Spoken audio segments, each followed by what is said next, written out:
오늘 함께 은혜 나눌 말씀은 누가복음 19장 8절에서 13절까지의 말씀을 가지고 종말의 때를 사는 삶, 종말의 때를 사는 삶이라는 제목을 할 말씀 증거하겠습니다.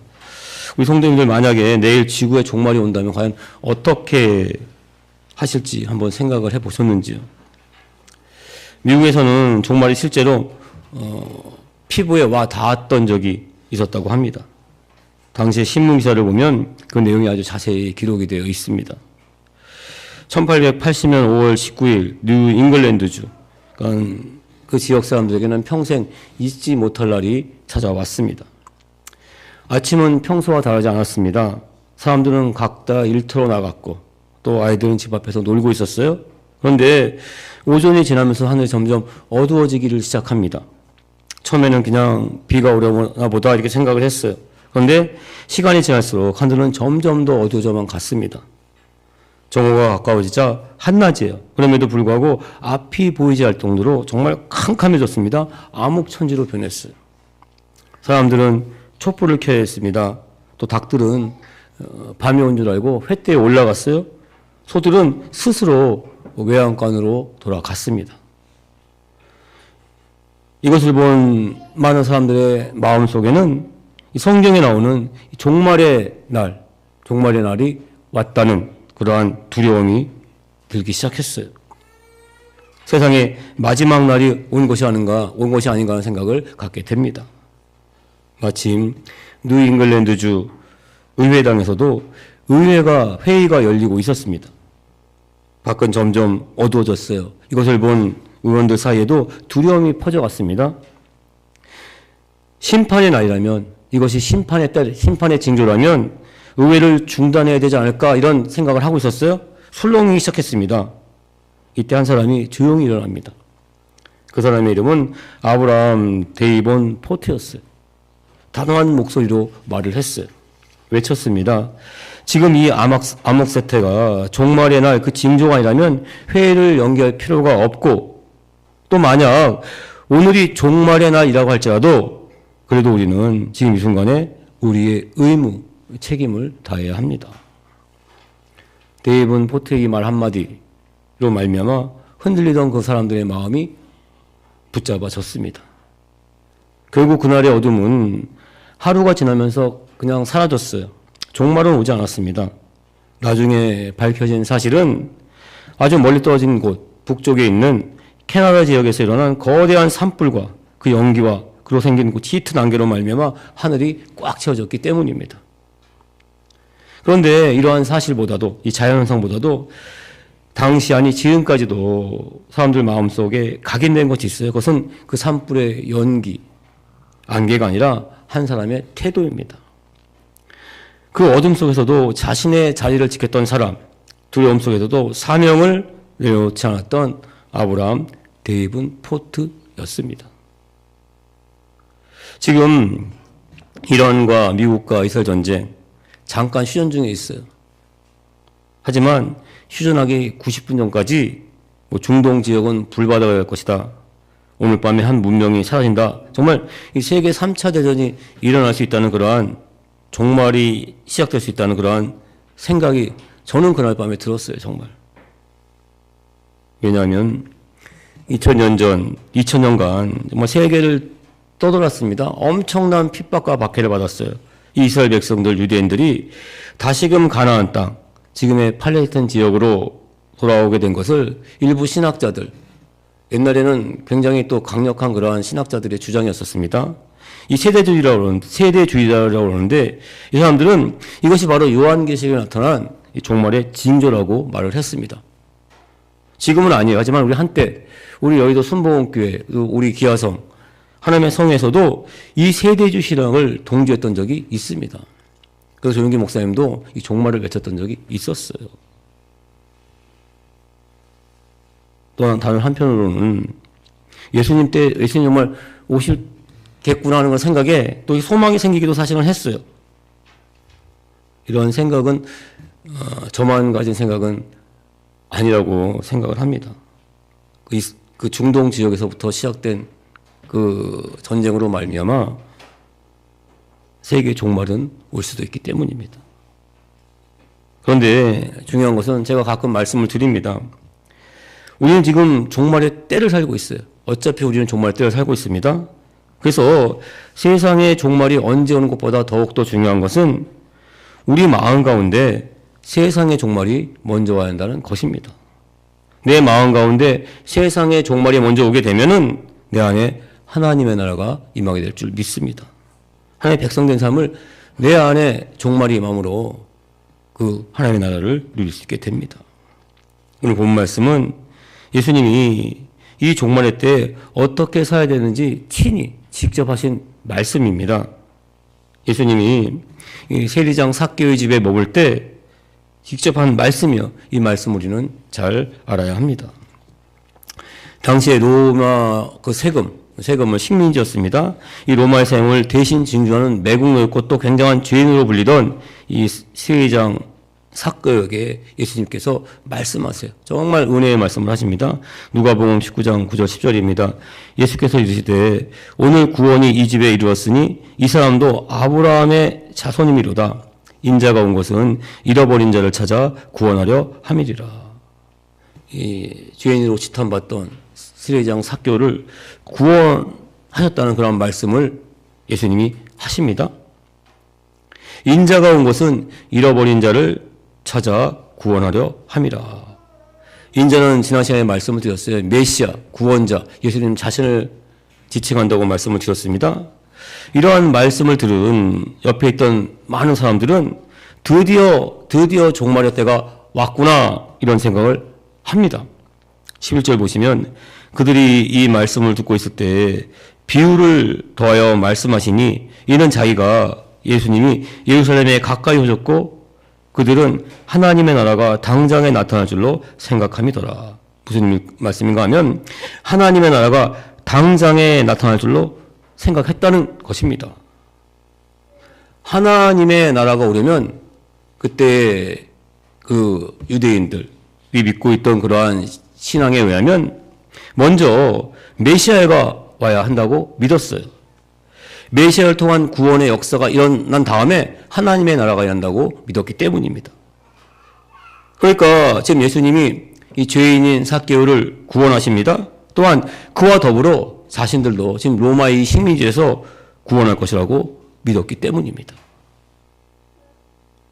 그런데 예수님은 먼저 오늘 본 말씀 가운데 이 열 문화의 비유를 통해서 우리가 어떠한 삶을 살아야지만 이 종말할 때 과연 올바른 삶을 살 수 있는지 알려주십니다. 지금 이 시대에 종말에 따르고 많은 사람들이 말을 하고 있어요. 지금 일어나는 이 전쟁뿐만이 아닙니다. 정말 일상이 된 잔혹한 그러한 사건, 사고, 또 이단 사설이 판치고 있어요. 정말 말도 되지 않는 그런 동성애가 또한 지금 득세하고 있습니다.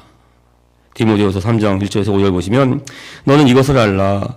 말세 고통하는 때가 이르러 사람들이 자기를 사랑하며 돈을 사랑하며 자랑하며 교만하며 비방하며 부모를 거역하며 감사하지 아니하며 거룩하지 아니하며 무정하며 원통함을 풀지 아니하며 모함하고 절제하지 못하며 사나우며 선한 것을 좋아하지 아니하며 배신하며 조급하며 자만하며 쾌락을 사랑하기를 하나님 사랑하는 것보다 더하며 경건의 모양은 있으나 경건의 능력은 부인하니 이 같은 자들에게서 내가 돌아서라, 돌이키라, 회개라고 말씀을 하고 있습니다.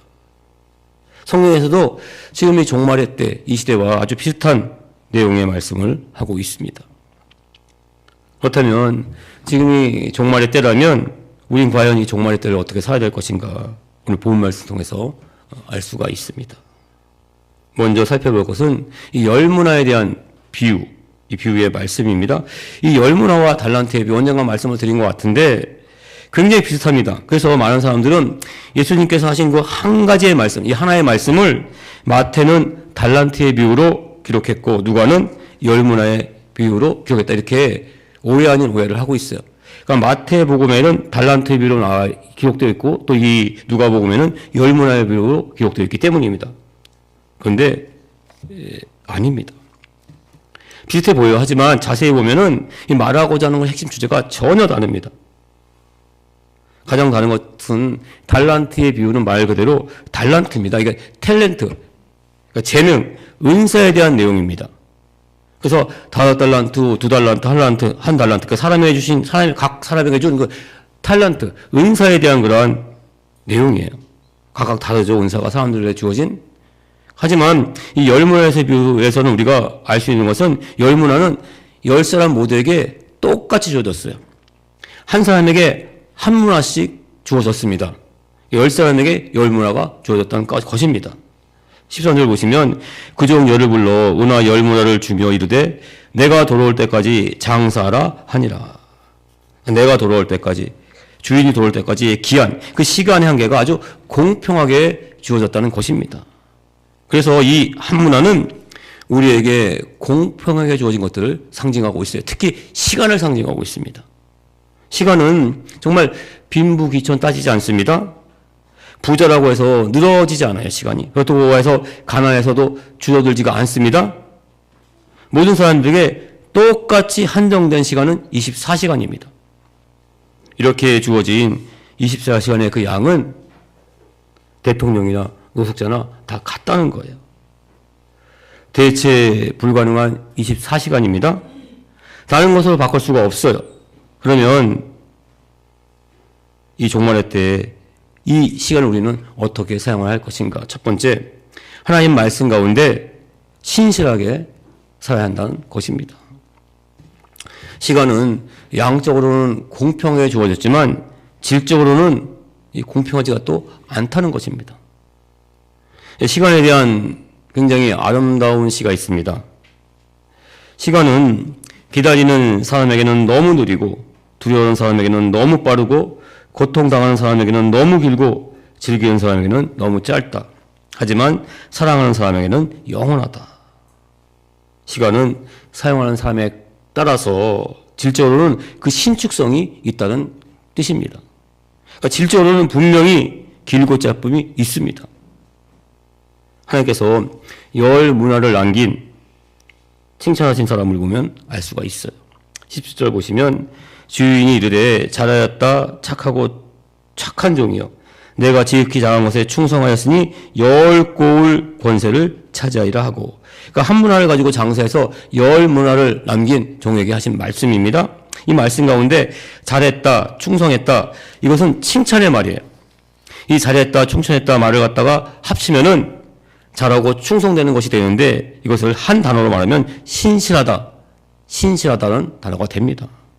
성도님들, 이 주어진 24시간 오늘 하루를 정말 잘하고 충성되게 신실하게 보내시길 주님의 이름으로 축원을 드립니다. 반대로 책망한 사람을 보면 또 알 수가 있어요. 20절 보시면 또 한 사람이 와서 이르되 주인이여 보소서 당신의 한 문화가 여기 있나이다 내가 수건으로 쌓아두었었나이다. 책망을 받은 사람은 한 문화를 그냥 수건에 쌓아두었습니다. 이 수건이라는 단어 헬라어로 보게 되면 수달론이라고 합니다. 수달리온. 수달론의 정확한 뜻은 땀을 닦는 데 사용하는 손수건이에요. 그러니까 땀을 닦아야 하는 이 손수건에 한 문화를 쌓아뒀어요, 그냥. 그래서 책망을 받은 것입니다. 한 문화를 미천삼아 열심히 장사해야 되는데 그러므로 말미암아 흘린 땀, 닦는 손수건인데 그 손수건에 그냥 그 한 문화를 쌓아두었다는 것입니다. 처음부터 장사할 생각 아예 없었습니다. 그냥 하루하루 대충 즐기며 살다가 주인이 오면 그 한 문화 돌려줄 생각이었어요. 20절을 보시면 주인이 이르되 악한 종아, 악한 종이라고 합니다. 내가 내 말로 너를 심판하노니 너는 내가 두지 않은 것을 취하고 삼지 않은 것을 거두는 엄한 사람인 줄을 알았느냐? 이 말씀 가운데 악한 종, 악하다고 책망을 하십니다. 자, 그런데 로마서 12장 11절 보시면 부지런하며 게으르지 말고 열심을 품고 주님을 섬기라. 이게 명령을 하셨어요. 그러니까 게으른 것은 불순종의 죄입니다. 그러니까 한 사람의 성향이 아니에요. 게으르다는 것은 한 사람의 성향이 아니라 하나님의 말씀에 순종하지 않은 죄가 된다는 뜻입니다. 이 죄는 창세기까지 거슬러 올라갑니다. 창세기 3장 19절 말씀입니다. 내가 흙으로 돌아갈 때까지 얼굴에 땀을 흘려야 먹을 것을 먹으리니 내가 그것에서 취함을 입었음이라. 너는 흙이니 흙으로 돌아갈 것이라 하시니라. 아담아, 네가 흙으로 갈 때까지, 그러니까 죽을 때까지 얼굴에 땀을 흘려야 먹는다 이렇게 말씀을 하셨어요. 그리고 데살로니가후서 3장 12절 보시면 너희에게 명하기를 누구든지 일하기 싫어하거든 먹지도 말게 하라 하였더니. 우리 성도님들, 우리에게 주어진 하루, 이 시간을 정말 착하고 충성되게 신실하게 보내시길 주님으로 축원드립니다.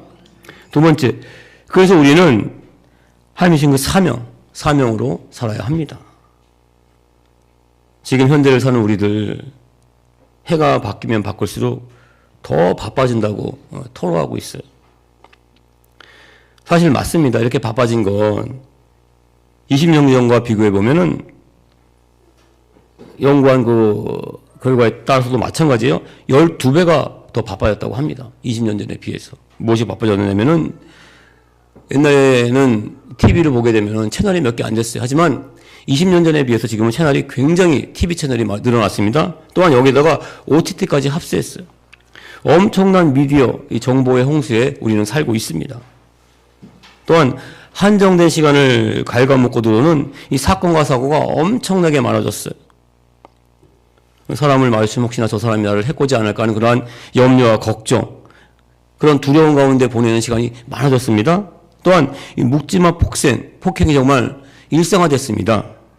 대내에도 음주운전으로 날벼락을 맞아 그러한 세상에 우리는 살고 있다는 거예요. 그러니까 신경 쓸 것과 신경 쓸 것이 너무나 많이 생겼어요. 이럴 때 우리가 착하고 충성되게 신실하게 살 수 있는 그 근거는 과연 어디에 있는 것일까? 오늘 본 말씀 16절입니다. 그 첫째가 나와 이르되 주인이여 당신의 한 문화로 10문화를 남겼나이다. 18절 그 둘째가 와서 이르되 주인이여 당신의 한 문화로 5문화를 만들었나이다. 이 말씀 가운데 나오는 공통적인 말은 주인이여 당신의 한 문화로, 이 말입니다. 즉 한 문화는 내 것이 아니라 주인이 내게 주신 것이라고 마음 가운데 인정할 때 우리는 신실하게 할 수가 있습니다. 내게 주어진 시간을 내 마음대로 내 뜻대로 사용하는 것이 아니라 주님께서 주신 시간입니다. 주님의 뜻대로 사용할 때 우리는 신실하게 살 수가 있다는 말씀이에요.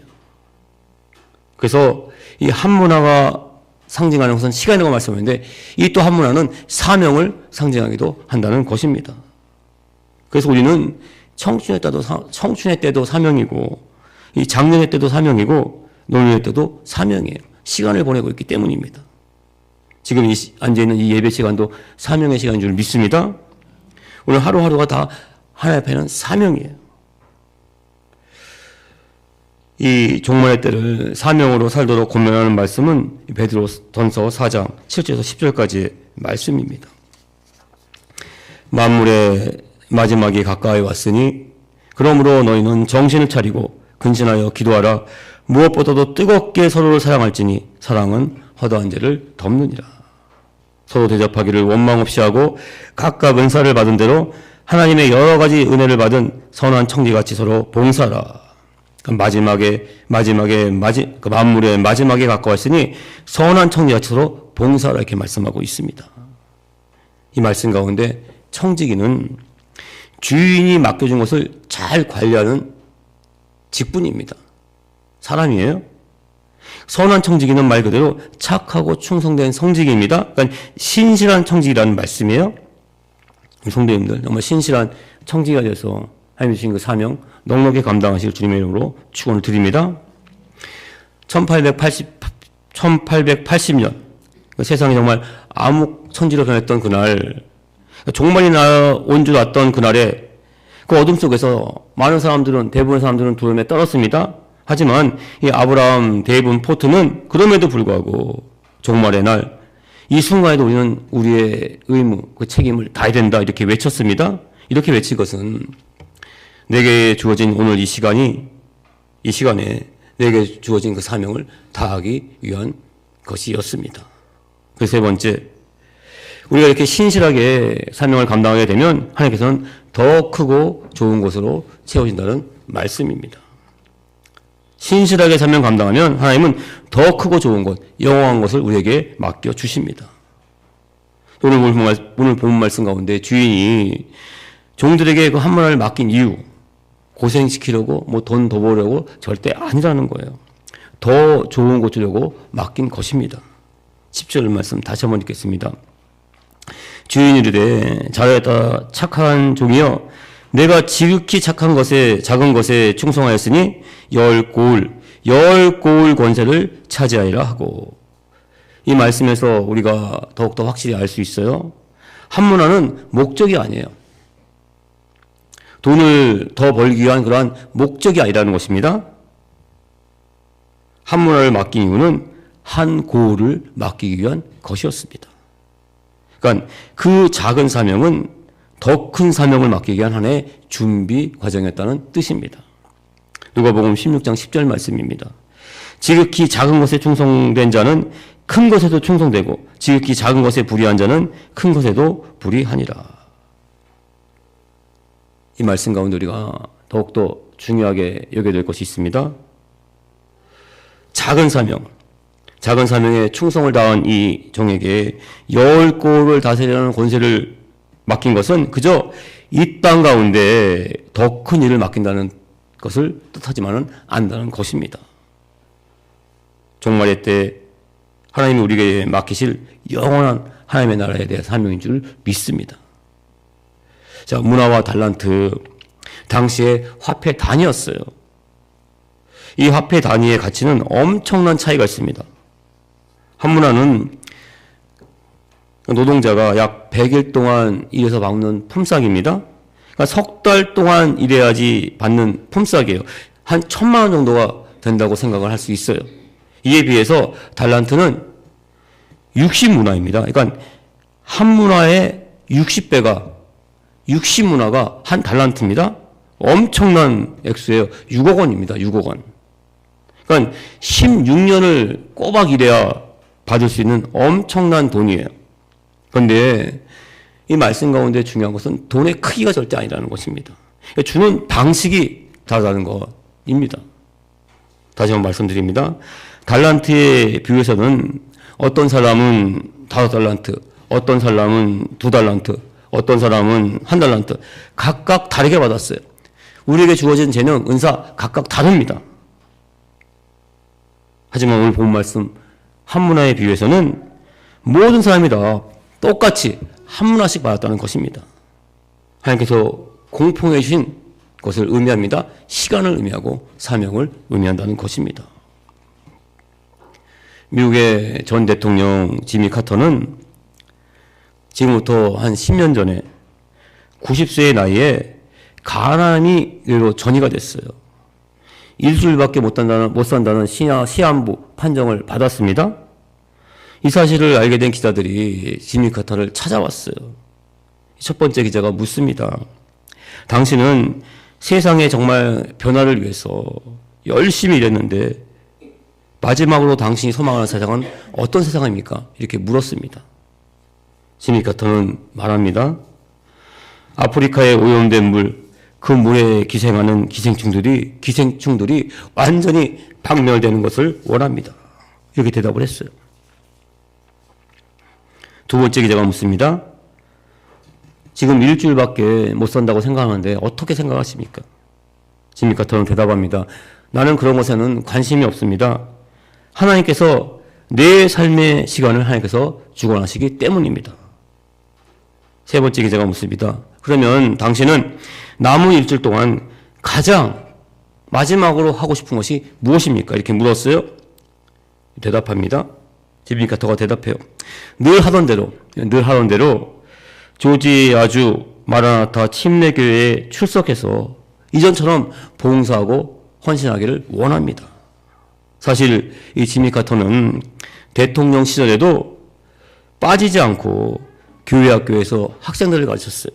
그리고 장년부에서는 성경 공부를 가르쳤기 때문입니다. 기적 같은 일이 일어났습니다. 지미 카터는 그 소원대로 마라나타 침례교회에 출석하게 돼요. 그 주에.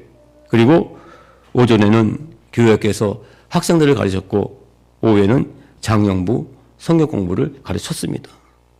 지미 카터는 미국 역사상 가장 오래 산 대통령이 됐습니다. 10년 후, 그러니까 100세의 나이에 천국에 갔어요. 그 후로도 10년을 더 살았다는 말씀입니다. 말씀을 정리하겠습니다. 지금 우리가 살고 있는 이 세상 가운데 살고 있는 하루하루는 그냥 지나쳐가는 시간 절대로 아닙니다. 영원한 하나님의 나라 천국을 준비하는 시간인 줄 믿습니다. 그래서 우리에게 지금 이 막가진 하루, 이 시간 그 사명을 신실하게 감당하는 성도님 되시길 주님의 이름으로 축원을 드립니다.